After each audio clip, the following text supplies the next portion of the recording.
Unveiling the creepiest and strangest TikToks ever, part 2. These videos make you question everything. They are for entertainment purposes only. I'm Jet Chuck. Let's dive into these waters. Creepy and scary TikToks questioning your entire reality. With Jet Chuck, hit that like and subscribe button one time for the one time.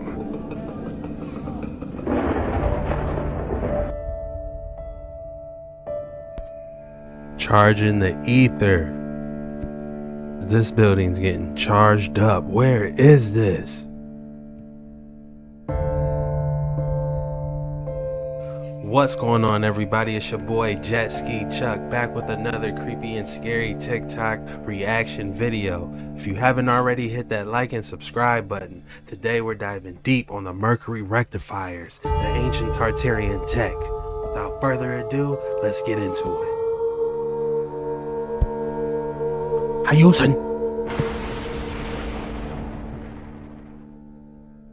Was the secret to free energy generating technologies of the old world.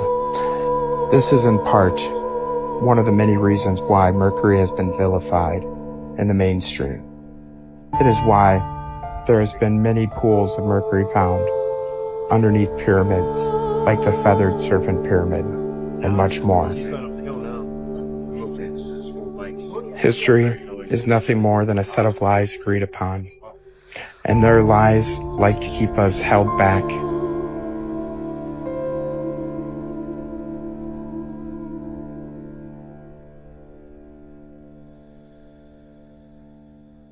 Rectifier.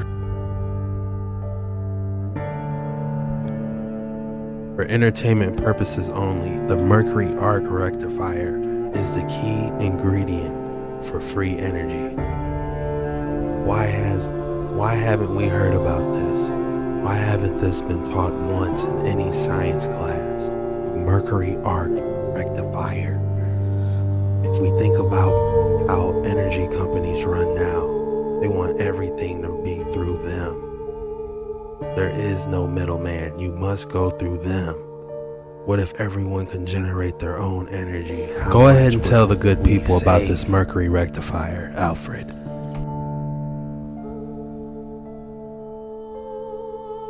That was clean, sir. Very clean, Lord Jet.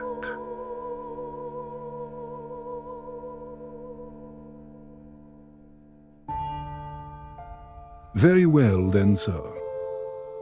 Mercury rectifiers are electrical devices that use mercury vapor to rectify alternating current AC into direct current DC. These rectifiers were commonly used. In early to mid-20th century, electrical systems, particularly for industrial applications such as power generation and electroplating, TH.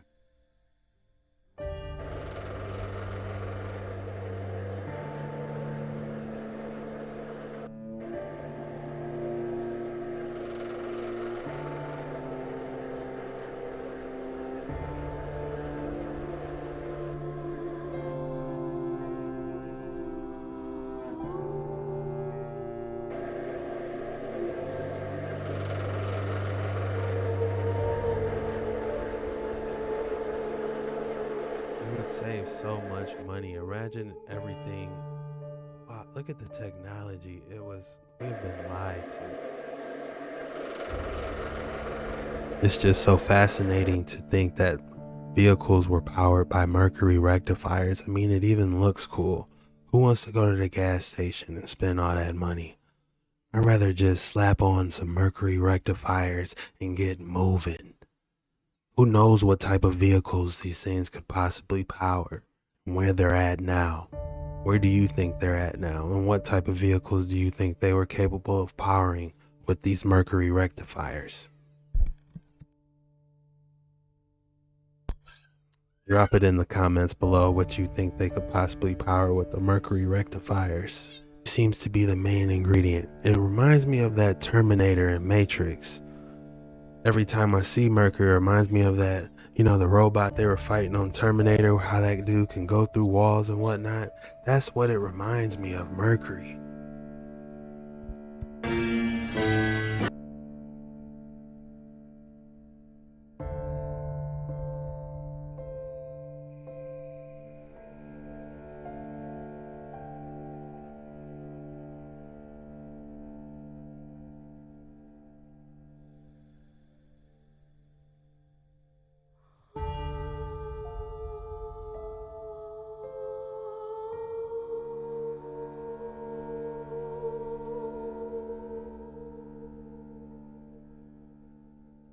So they are making the actual Terminator come to life. Wow, it reforms itself after it breaks the bars. Watch it come back to life.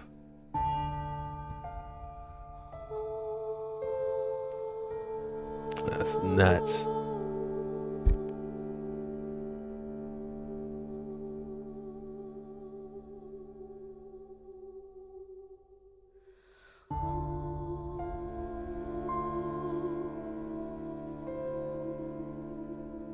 How did you come up with the Terminator? Take us there and the Matrix and just... It was easy. It was a script in a book. The Terminator is the prequels to, or the beginning of the Matrix. Sarah Connor is actually Neo's mother.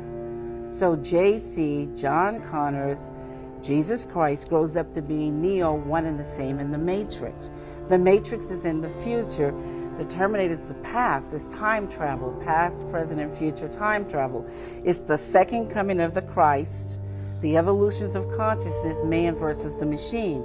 So the machines, the Terminator machines, hear that a child is going to be born that's going to terminate them in the future when they oppress man. Because see, it's a man versus the machine. It's God's children versus man's children, which was technology. This is really interesting. Artificial intelligence may seem like a friend today, but what about tomorrow? As we push the boundaries of technology, let's not forget the real risks that comes with it. How did you come up with the Terminator? Take us there and the Matrix and just... That's absolutely fascinating that she created the Matrix and the Terminator. I don't know if you guys actually watched those videos, but I have to go back and watch the old school ones because I totally forgot. But connecting those with the Matrix, man, that is out cold. The future generation of AI, man, if we look at ChatGPT and all this information that this funneling, oh my goodness. For entertainment purposes only. Hit that like and subscribe button if you haven't. We're on these dark waters. Let's go. The plotline for Terminator, it's actually pretty smart. It's like, well, how did Cyberdyne Systems develop? Well, they were a military contractor and they were asked to develop a protective system for cybersecurity. So its primary thing is to defend against cyber attacks. And then in order to defend itself, it propagated throughout the world to keep an eye on things, see what was going on. They didn't realize that it was Skynet that was propagating through all these systems. And I said, okay, there seems to be something propagating through all these systems. Skynet, you need to stop it. And Skynet said, oh, you've asked me to destroy myself. You are the enemy. You must be destroyed. That's how Terminator actually goes. The plotline for Terminator, it's actually pretty... This is not mercury. It's gallium. It's a rare element with no biological function. But since it's much less toxic than mercury, I can safely touch this extraordinary metal. This metal melts at 30 degrees Celsius, and since our bodies are at 37 degrees Celsius naturally, I can melt it by simply holding it in my hand, just like the Terminator. It can be easily cleaned up with soapy water. Touching molten gallium is such a weird sensation. When you touch water, you feel that it's a liquid. It just flows. Gallium behaves like a liquid, but it feels solid-like to the touch, because its density is 6 times that of water. Another cool feature of gallium is that it forms an alloy when mixed with aluminum. This means that gallium leaks into the crystalline structure of aluminum and dissolves it. That's why solid aluminum breaks down easily after being mixed with gallium. Gallium is widely used in electronic circuits, and hence we need more of it for the future of our technology. This is... That is interesting. We've been on this mercury kick so long. As soon as I see it, I think it's mercury, but it's actually gallium. Interesting.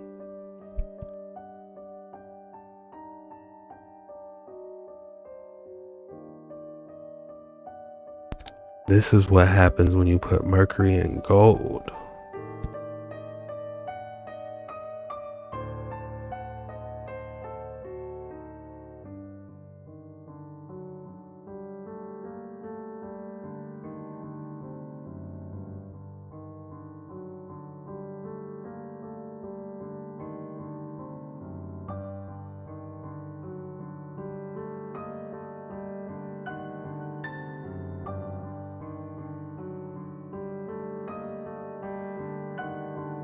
Here I have some mercury, which is the only metal that's a liquid at room temperature. What's cool about it is that it can dissolve most other metals and form something called an amalgam. Ancient alchemy, red mercury, gold, garlic, and a mirror, so let's talk about it. Red mercury and gold isn't the key element behind the ancient technology of these advanced architecture. As we can see here, red mercury is repelled by garlic and attracted by gold magnetically. When a mirror is placed beside it, colorless in the mirror, it has no reflection. It gives off free energy, overheats the metals that it comes in contact with. Many electronic valve devices have RM ampules found in the throat of the ancient Egyptian mummies, so it has healing prosperities. It has health benefits. Is it vampire blood? Well, no, it's red mercury. The whole vampire blood repelled by garlic and them having no reflection makes a little bit more sense now. Tommy Truthful here from truthmafia.com. So it's pretty amazing that this vampire blood or red mercury is repelled by garlic and attracted to gold and doesn't even show a reflection in the mirror. It kind of really makes sense, like the girl said, where them legends came from. I mean, look at that. That's crazy right there. Now, I believe this red mercury was used in free energy technology. Just think, you're pushing it away with the garlic and attracting with the gold. You could make crafts go. You could run a whole city on free energy with just these elements, the red mercury, the gold, and the garlic. And I believe these major ancient cities were doing this. You know, you go back to Tartaria, the Hyperborean civilization, back to ancient Egypt, the real Egypt, because they give us a lot of propaganda where it is, and it's not even in the right location, but that's not for this show. But they were definitely using this red mercury, and there's evidence of this everywhere. So I believe the Aztecs, the Mayans, they were all using it. They were way further advanced than we are now because they were tapped into the frequencies of nature. They were also using it when they died. There's accounts of emperors with this in their coffin. Archaeologists are afraid to open the tomb of China's first emperor. It's been 50 years since villagers digging a well discovered the site. Yet no one has seen inside the tomb since nearly 2,300 years ago, when Emperor Qin's body was sealed within. The emperor certainly had grand ambitions for his tomb, which spans 98 square kilometers and even includes his famous terracotta army consisting of 8,000 soldiers and horses. Just a little further on this pyramid lies the emperor's tomb. According to the historian Sima Qian, the workers who prepared the tomb and attended the burial were walled alive in the mausoleum at the end of the ceremony, so the secrets of its construction would never be revealed. He also states that the tomb is protected by a multitude of traps, notably automatic crossbows, designed to stop anyone who ventures into the corridors. Worse still, he writes that the emperor's bronze sarcophagus is surrounded by a vast river of mercury. We know today that mercury is highly toxic, but the emperor believed it granted immortality. It remains uncertain whether the tomb will ever be opened, but officials prefer to wait for new technological advancements that will allow safe entry into the tomb without any risk of damaging the emperor's mummy or the surrounding treasure. Subscribe for more video. So you see, the first emperor was surrounded by mercury. Maybe it's connected to some resurrection technology. And red mercury and gold equals 187, which is the homicide code. Remember, Confucius told us, symbols rule the world, not the laws of man. The elites have a secret language of symbols and numbers. It's called gematria. Comes from Jewish Kabbalah mysticism. Now, who is the god Mercury? Well, it's Hermes. Mercury is the Roman god. Hermes is the Greek counterpart. And you won't believe this. Red mercury and gold equals 187, matching MH370. The flight that went missing in transit, which would be connected to Hermes. And on that flight, there were several people that had patents to free energy technology. Interesting. Now, Schumann resonance is also in that 187 cipher, and sound frequency. Then if you look at red mercury and garlic, you get 57 in Chaldean. This cipher is based on 1 through 8. It's one of the oldest and purest ciphers. The ordinal one is just A is 1, B is 2, C is 3, all the way through Z is 26, based on the English alphabet. But red mercury and garlic equals 57, like law of attraction. And what's it do? The garlic repels the mercury. It's the law of attraction right there. And Mercury is element 80. Well, secrets to the universe is 80, guys. These are Truthful might be on to something. The red mercury, that is on point with how everything is running. The free energy, we've been saying that the free energy's been ran off mercury, but now we can see that the red mercury can now be repelled by garlic and have some type of motion going to generate free energy. Is this without using the ether? This is a technique of free energy without them harnessing the ether, if I'm not mistaken. This is interesting. Pools of liquid mercury have been found in pyramids in South America and recently in China. Did these ancient civilizations know how to make gold? I believe certain governments are producing gold from mercury. Pools of liquid mercury have been found in pyramids in South America and recently in China.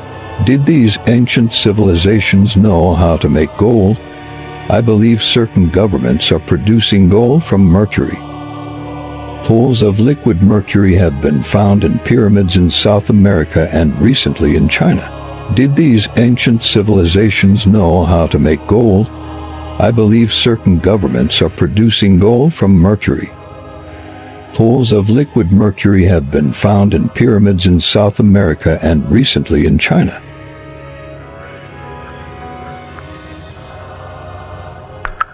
Could it really be that they're making mercury from gold? How much is it off from the periodic table?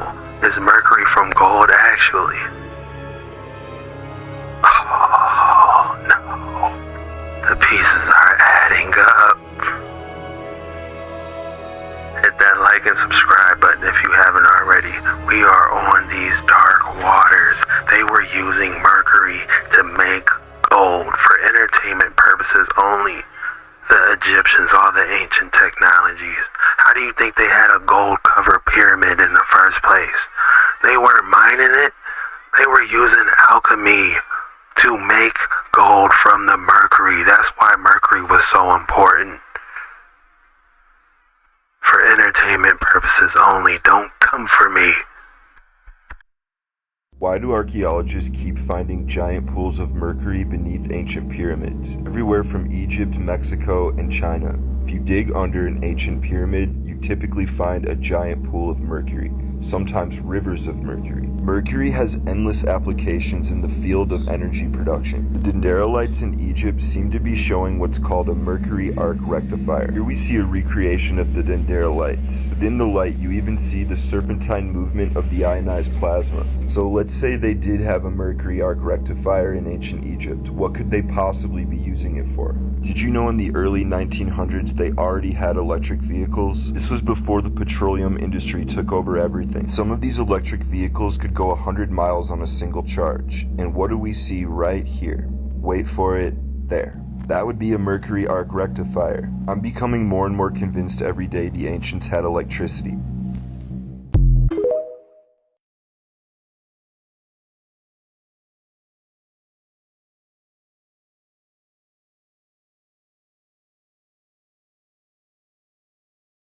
You know, the more I do these creepy and scary TikTok reactions, the more my reality really gets shifted to, are we really in the past and they were in the future? If we go in terms of technology, What were they doing as far as the technology with the mercury arc reactors? They were generating free energy, and look at us now, barely making the electric bill. There was no electric bill back then. They had other things to worry about. This is pretty cool. This is mercury. It's pretty toxic, but it's magnetic. But what it can do is going to blow your mind. It has similar properties to water in terms of interactions with vibrations. That is because it's a liquid, but it is a liquid metal, which makes it very interesting. When you push a current through it, it starts to spin. Now, in electrical systems, if we put power into something, we can make it do stuff. If we reverse the process, we can generate electricity. Now, I posted a video a while back about Plasma Channel taking a drone with a piece of metal up into the air and connecting it to the ground with a metal wire. He powered a Corona motor with this. That's because there's a ton of voltage up in the sky. So I got an idea. We plug one of these balls into a pole in the sky like an outlet. And we put some mercury in that ball and spin it, creating a vortex, pulling electricity into the ground. It's not going to make a lot of power, so I Googled how to double that, and they showed me this resonator that can double it. So once we grab it, I'm going to put this right under it, and I made it this design because I Googled how energy flows the best, and that's what it showed me. But I want to share this, so I Googled how to send it, and it showed me this antenna. So I put it on top of the design, and that's finally what I came up with. We could even share it with like a greenhouse to grow crops in the winter. Or we could share it with like anybody. We just have to make our cities look more like that, kind of. I'm about to file a patent, so no one can steal this idea. This is pretty cool. This is mercury. It's pretty toxic, but it's... That is an excellent idea to generate free energy, and even for your crops. You guys made it this far, drop the 100.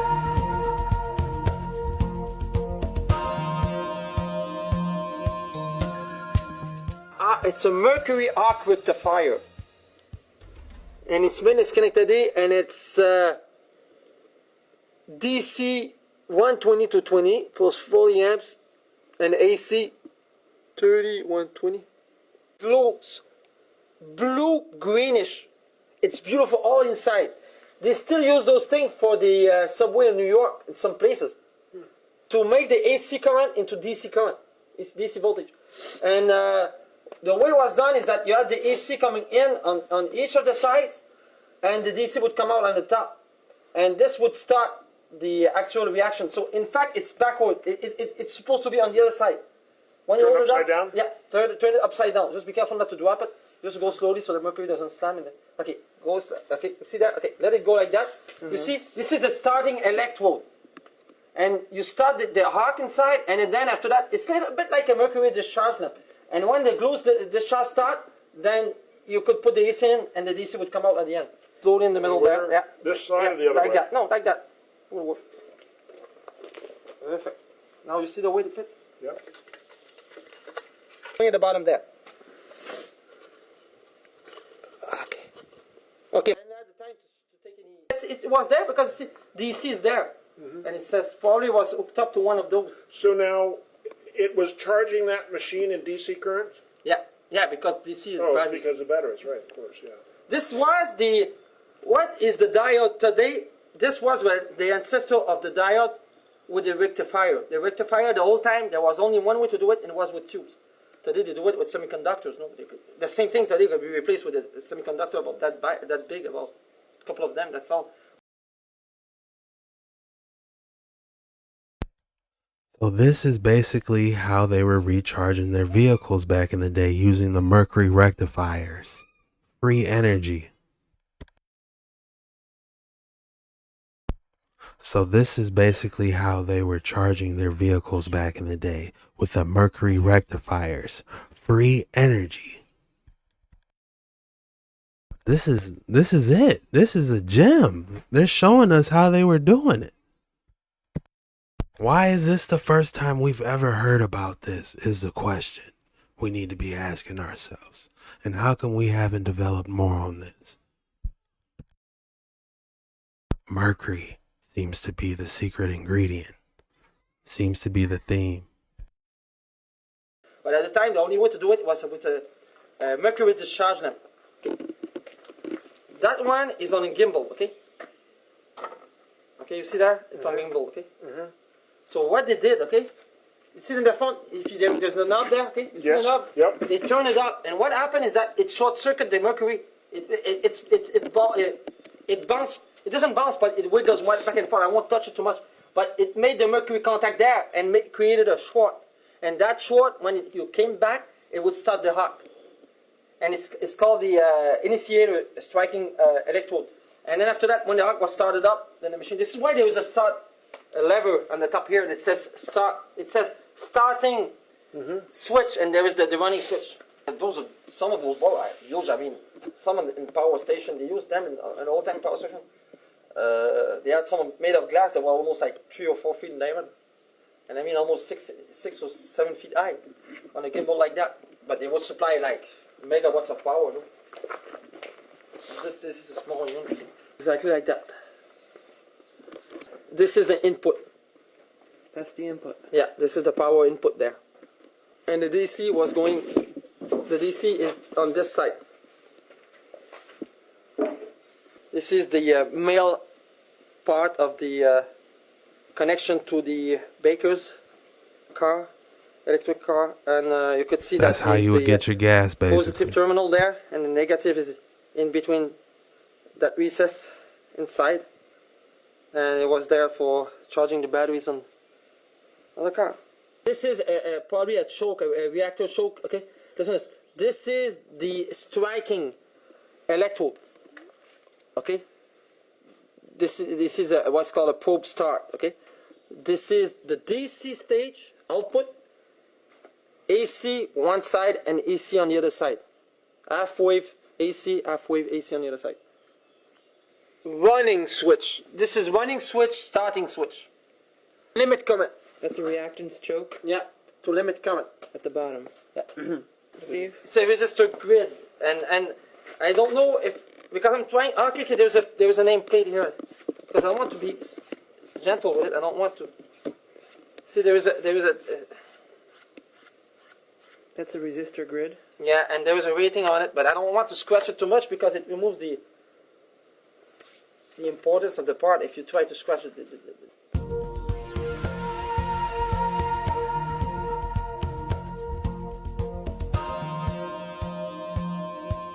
Free energy, and even for your crops. If you guys made it this far, drop the 100 great, perfect, or good job, so I know what level you rate making it all the way to this video. And if you haven't already, hit that like and subscribe button, and go ahead and comment what you would like to see more of, or go ahead and comment what you enjoyed the most of this video, because it really helps me out gauge what we're going to do in the future. I just want to say thank you for watching this video, and I'll see you guys on the next one. Oh yeah, go Lions. You know, shout out to the Lions that's going to play tomorrow. You know, I'm a Detroit Lions fan myself. I haven't been one in over 5 years because I stopped watching, but I hear that there's a chance they can go to the Super Bowl, so I got to check it out. I haven't watched football probably about 5-6 years, but they got a chance to go to the Super Bowl. I got to watch this. Go Lions. I'll see you guys on the next one. Peace.